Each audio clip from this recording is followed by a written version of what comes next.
What's going on, you guys? This is Chris with Patch Boy Darb, patches for the culture. And in today's embroidery tutorial, we will be adding hook and loop onto our Martin Lump Lump patch. In this tutorial, you will of course be needing a patch.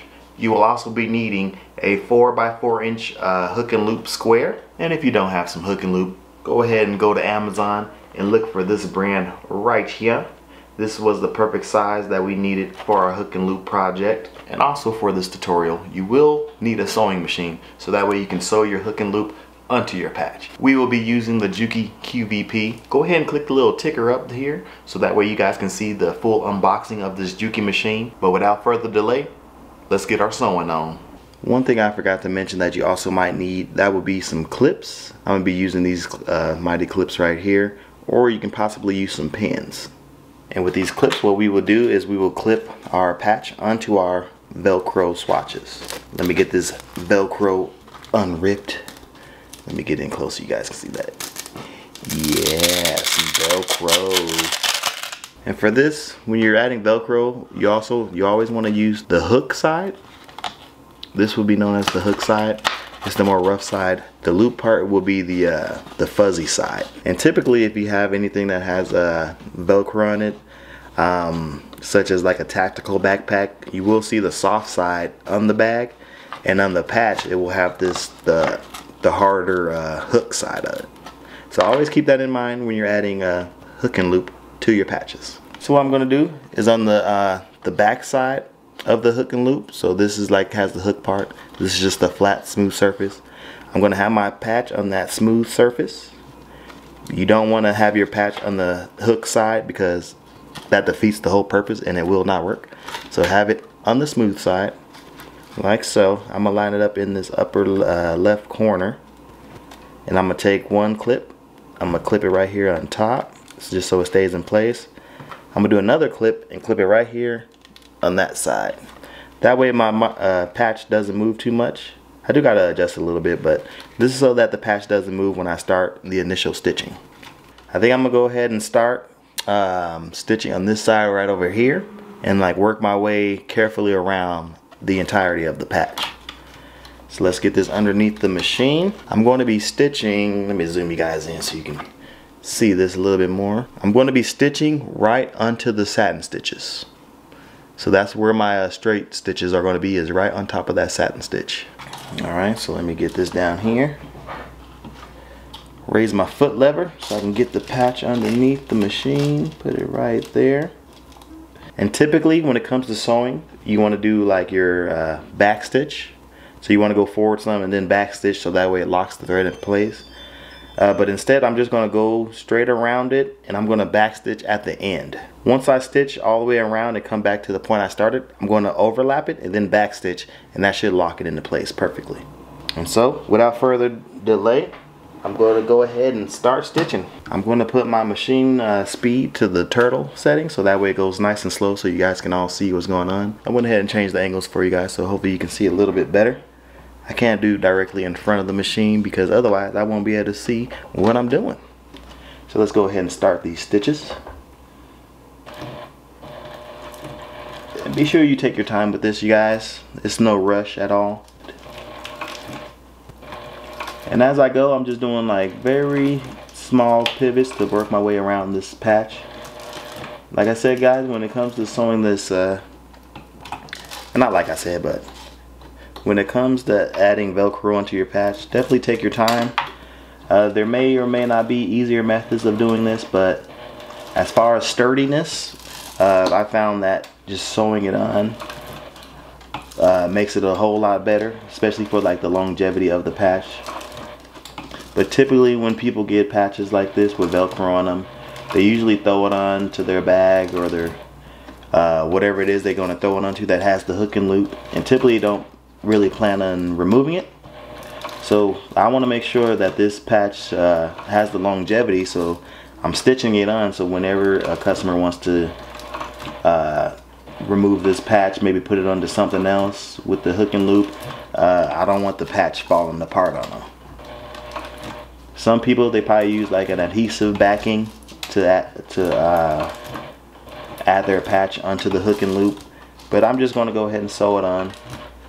because for me, I found that that's always the safer bet, because you never know that adhesive might wear out over time, and then the patch might separate from the hook and loop. You don't want that to happen.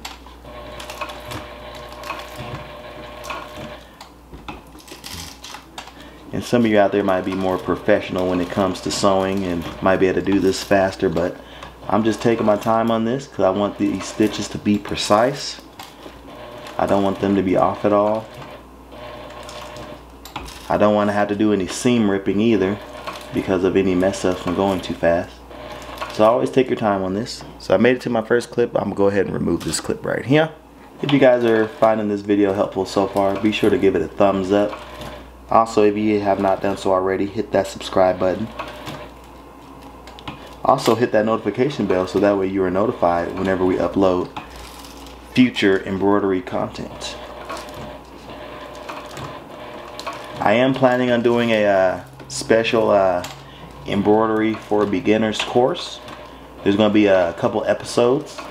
It's going to be teaching you guys everything from first setting up your machine to doing your first digitizing, doing your first exporting of the design, adding it onto your machine. Just basically everything you need to know as a beginner right up front. I will have a designated design that you'll be able to download prior to watching the videos, so that way it'll be an easy follow along for you guys. Because a lot of you guys are asking questions about embroidery, so that means a lot of you are getting into the hobby or getting into the business.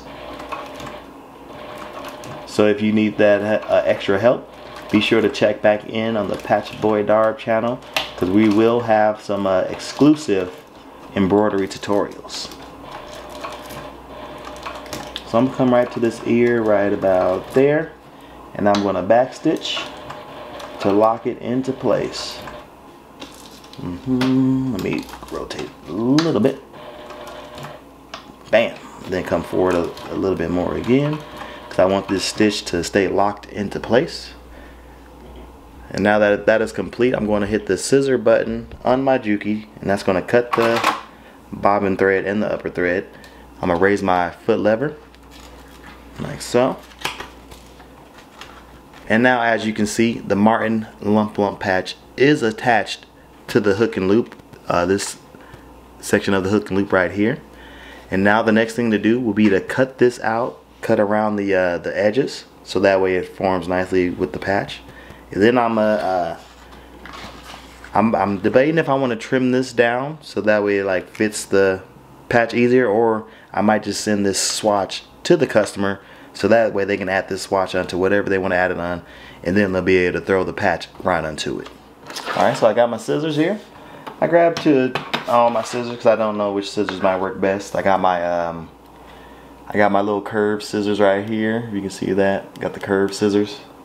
Then I got some standard straight scissors that are a little bit more sharper than my curved ones. But let's see if the curved ones work. If these ones work, then I will be cutting the whole patch out with these. Oh yeah, these work out. These work nicely.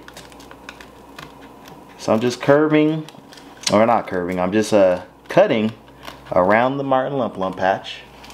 That's all I'm doing right here, just cutting around it. Being careful not to cut any of the actual stitches of the patch. Also being careful not to cut the stitches I just made as far as sewing the patch onto this hook and loop.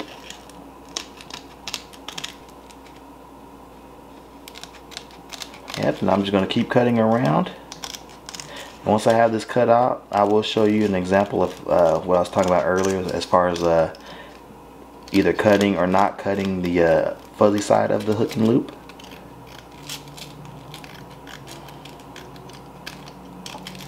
Also, if you guys would like to purchase this Martin Lump Lump patch, it is available. You can go ahead and purchase yourself one of these patches in either hook and loop, magnet, or just a regular sew-on patch, whichever you want to decide. So just click the link down in the description box below and that'll take you to the Etsy shop. We also have this file available for purchase in our Martin collection. Our Martin collection has the Martin Lump Lump patch, Shanae. It has Otis, Jerome, and Dragonfly Jones.